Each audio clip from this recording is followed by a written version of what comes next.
Good day, my name is Ronald Ramason D. Villaruel. This activity is to create a sequence that asks the user for their first name, last name, and their hair color, and then display their answers.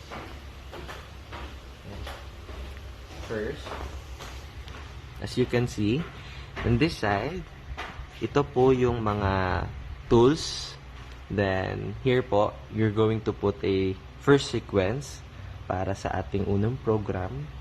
Sa first sequence po, maglalagay po kayo ng input dialog.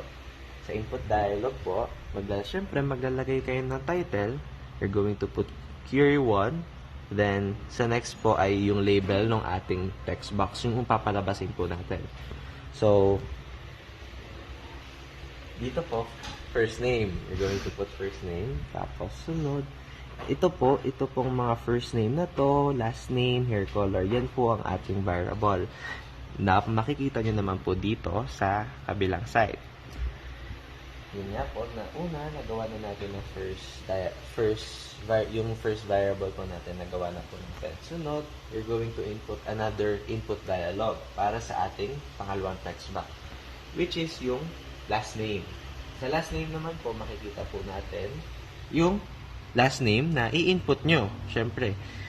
Tapos, ang last po natin, ay hindi po siya last. Actually, yan po ay yung last variable, which is hair color. Yan, hair color. Sa hair color naman po, i-input nyo lang yung hair color nyo. Then, yun na.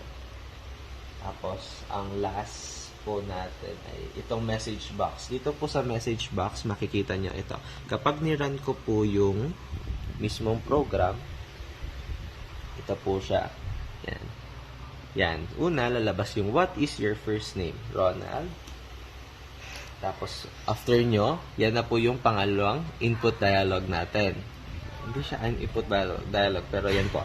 Yan na po yung sunod. Last name, Villaruel. Tapos, after natin ma-enter, lalabas na po yung what is your hair color? Dito sa hair color naman po, kahit anong input nyong kulay, basta kulay.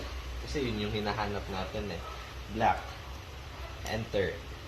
Dito na po lalabas yung message box, which is yung ipapakita po yung name nyo, first name, last name, tapos yung hair color, black hair. Tapos, doon na po nagtatapos yung ating activity. Thank you.